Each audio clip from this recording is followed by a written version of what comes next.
Alright YouTube, this is Jason back at you with another video, and today we are going to be talking about the HTC 10. This is going to be my definitive review for the HTC 10. Now this device has been out for some months now, and as you all know, most reviews have posted obviously at this point, and everyone has pretty much come to the general consensus that this is a good phone.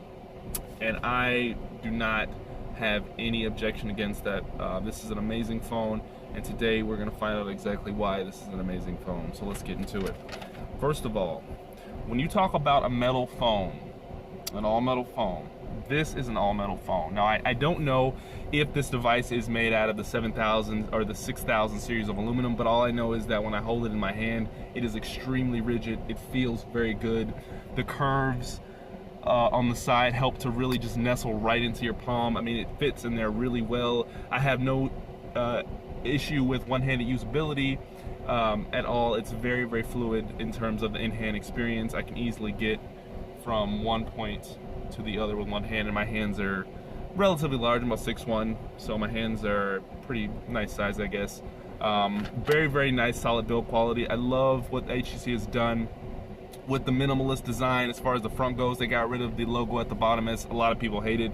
Although the capacitive buttons are a little bit lower on the bottom here, just due to the fact that, well, it's, you know, they've got to make room for the display driver, and that's just engineering, you know, limitations as of right now. So that's what we have to contend with. Not a bad dealie. And of course you have your speaker up top, which also doubles as your speaker for when you're taking calls, and also it makes music audible with the dual stereo setup. Very, very nice. I just love what they've done with the design. The silver, I mean, this phone, I have not gotten sick of holding this phone in my hand since I got it. I love this phone. It's my favorite HTC device, and I've owned every device since the M7, so I can definitely attest to the evolution of their design and all of that stuff. It's Chicago right now. I'm in Chicago, so it's really hot. I just wanted to do this quick video because I was bored, and I thought I would do it, you know, kind of guerrilla style in my car, so excuse the poor quality. But what's important is the quality of the video as far as what I'm saying, not this fancy videography and all that jazz, right? So yeah.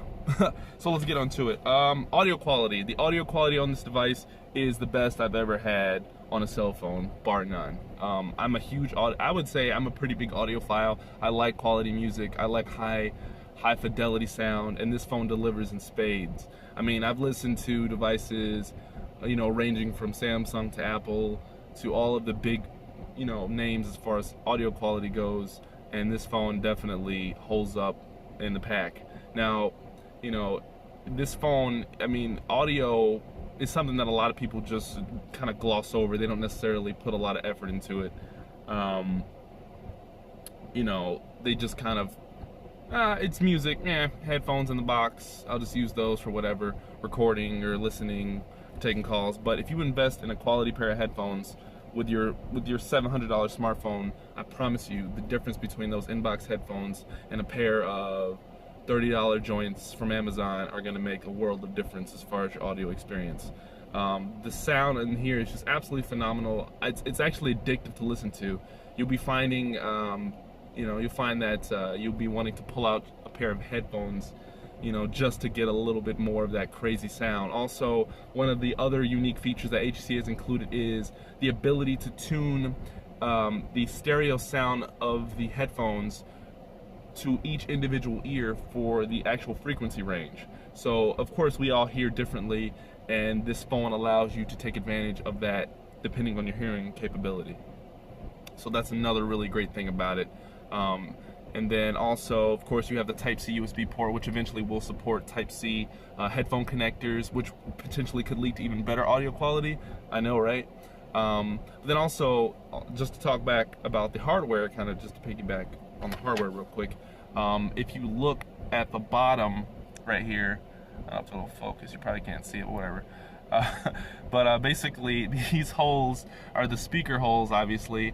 Secondary or primary microphone, they're slightly chamfered inside. So I mean, the attention to detail on the hardware is absolutely insane. I mean, I don't even think Apple is on this level as far as I'm concerned, or even Samsung in certain regards. in terms of that, just machine precision quality. It's just absolutely fantastic. The fingerprint sensor also on the front is very, very good. It's very accurate. I rarely have times where it doesn't read my finger.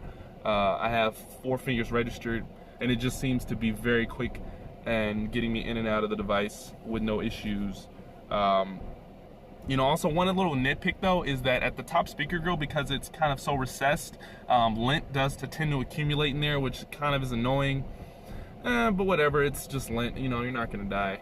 And that can be cleaned out with, an assortment of different cloths and fine bristle combs or whatnot if you're that anal about that sort of thing. And of course, you have the SD card support. Now, also, if you're thinking about getting an SD card for your phone to expand the storage, this one does support adaptable storage, which is really nice, and I have tested that out. It works pretty well. Make sure you do get a card that supports the fastest possible writing speed that you can, because that is definitely going to enhance that adaptable storage experience. If you get something that's lower, like say 50 megabits per second or something like that, as far as the writing speed or something like that, then you are gonna have not a bad experience, but I would probably recommend an 80 to 90 SanDisk card, the UHS cards, really good cards. Go for those. Screen quality. Now, HTC, interestingly enough, went with an LCD display again this year, which personally I don't have an issue with at all. People, of course AMOLED is the way of the future, we all know this, but this display is absolutely fantastic. The only drawback of this display is the brightness. Now, for some reason, manufacturers, for whatever reason, don't think that users want higher available brightness, and I know they have to strike a balance between the brightness of the screen and then the resolution and then of course the battery, but a flagship should have nothing less than 500 nits of brightness, and also it should have dual polarizing layers for outdoor visibility. Now, the outdoor visibility on this device is adequate. It is fine. You can see outdoors on it. A lot of people say, oh, it's hard. I don't have any issues. I can even see it through these shades, which are actually not polarized. The display is fantastic. You do have the option, let's see if I can show you. You can't really see it, obviously, it's kind of sunny outside, but it is a very, very nice display. Very, very sharp. The viewing angles are very good. You can see off axis very well. Absolutely great as far as that goes. Only point of contention for me would be the brightness. I think it maxed out in auto about 384 from what I've read, which is not terrible, but 500 would have been definitely more appropriate, I would think, for a $700 flagship, right? Also, let's get into what else can I talk about? Ah, yes, I got my notes, as you can see. The Sense UI. Sense UI, of course, has evolved over the years to be a much more minimalist experience for the user. It is very close to stock Android, but it's not stock Android. Personally, I don't really care for stock Android as much as an Android purist would, but I think if you tastefully add additions to it, you can definitely expand the simplicity of the base functionality. And in my opinion, Android was meant to be tinkered with, and it was meant to be augmented and expanded, and all those good things. So Sense UI is absolutely fantastic.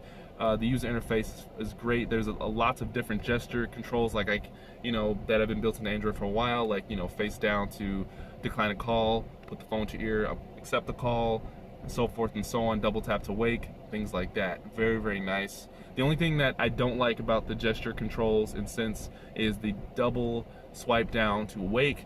It is tricky to activate, and I think that it probably would have been easier for them to maybe do a long press of the the volume down in order to trigger the camera. For me, that will be a much more reliable way to access the camera. The swipe down method is just not as reliable if you're trying to capture quick moments. So that's what I have to say about that. Let's see what else we got. Yes, the camera quality. Now, HTC, as we all know, has had a very, very storied past, we'll say, with their camera experiences. And the 10 is by far the best camera experience that HTC has delivered. And it definitely stands toe-to-toe and can compete with every other flagship on the market. And it will only get better over time if HTC continues to perfect and to tinker with this sensor and the post-processing. I have no issues with outdoor visibility as far as taking photos. HDR is fantastic. You know, the photos come out looking very sharp, very natural. Like I said, I have no problems with the photos, and this is coming from someone who personally has also used the G5 as well as a daily driver for months, so I can definitely attest to the quality of this camera. You have no problem just taking this out and capturing that moment. It's very fast to focus. It supports actually a dual focusing system, so it's got your laser autofocus and your face detection autofocus, so focusing is fantastic. I'm back. Okay, so camera's fantastic on the rear. Low light night shots are great. Outdoor shots are great. HDR works very well to bring out those shadows. Like I said, this camera goes toe to toe with some of the best. So if you're concerned about photo quality, it ain't an issue. And now moving on to the front-facing camera, which is also very interesting for being the world's first with OIS. Now, a lot of you might think that's a gimmick, and for me, I think it is definitely practical. But in its current incarnation, it is just good. It can definitely be a lot better. I think HTC should reintroduce their facial tracking technology, which they introduced with the Sense update for the M9, which many of you may remember. This front-facing camera definitely could use that. It would definitely help to kind of smooth things over even further, or maybe add EIS in conjunction with the OIS to make for more of a steady cam type of shot for all you bloggers out there.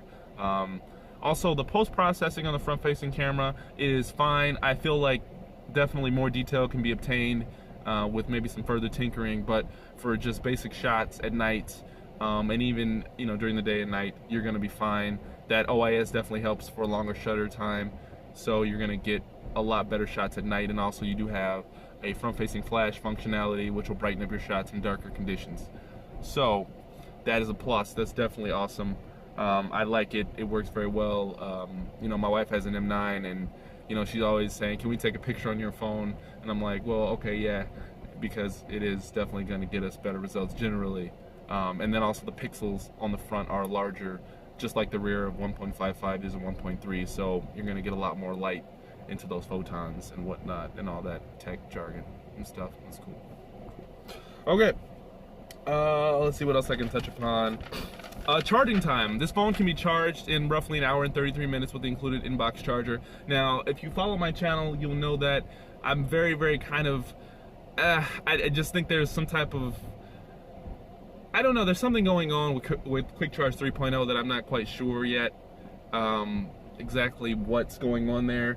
But it is very fast, although I feel that it can be faster. Samsung's adaptive fast charging is actually just as quick as Qualcomm's 3.0 technology. I kind of, in my opinion, they're essentially the same thing. Samsung just calls it a different thing, obviously because they're Samsung, and they like to, have brand recognition with their various functionality. That's fine. It's what's the market. Very fast charging, although I felt like sometimes it could be a little bit faster. The device does remain relatively cool during charging. It didn't get excessively warm.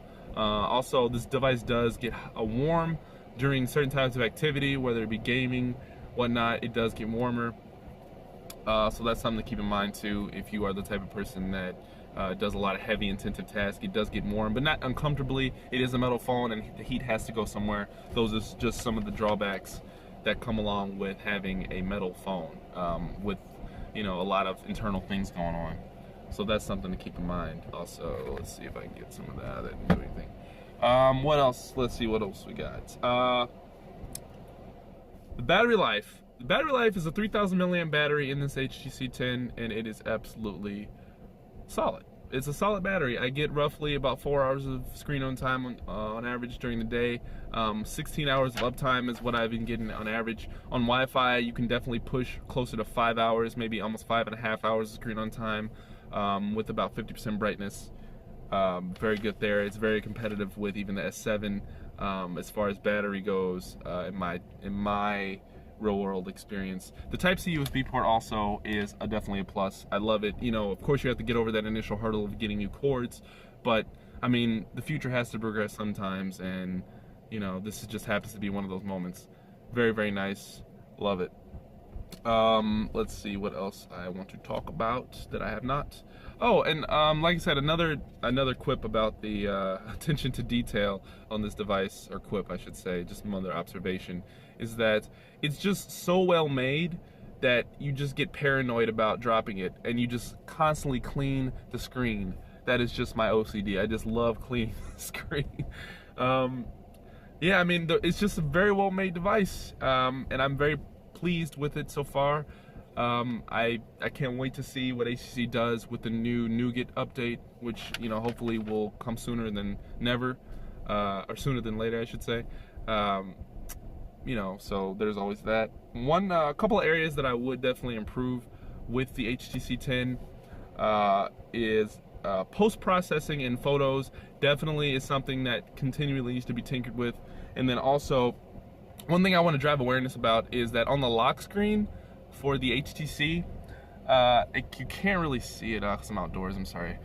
You can't really see it, but HTC, they don't, I guess when it comes to attention to detail, they're just not really concerned with the initial lock screen presentation, because they continue to still have the doubling of the clocks on the lock screen, which is, at this point, is kind of juvenile. You know, every other OEM has made this fix, and I've been trying to raise awareness on my Twitter about that and other social outlets, but of course no avail. It's really hard to get a hold of HTC, so HTC, if you're watching this, please, you know, take care of that. It definitely helps to make for a more cohesive experience in the UI, and I think everyone will appreciate that, just because it doesn't need to be there.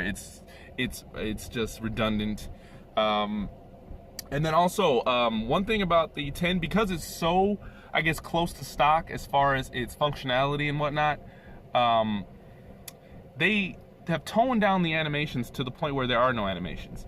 And that, for me, is fine for speed, but in terms of elegance, in terms of cohesion between transitions, it does create sometimes for a very jarring app experience. Like if you just open up app, you know, if you just open up app, it's quick, but they should have added maybe a fraction of a, I don't know, millisecond of animation there, just to, you know, smooth out the transition. Samsung has done that, LG to an extent, and then of course, you know, with the iPhones, they always have those longer transitions which hide, you know, certain types of lag, if there is any, which is definitely a wise, I guess, way of concealing those type of issues. But other than that, I can definitely say without a shadow of a doubt if you walked into a store and you were like, which phone should I get? And you saw this, you should just pull the trigger. I mean, there's really no question about it.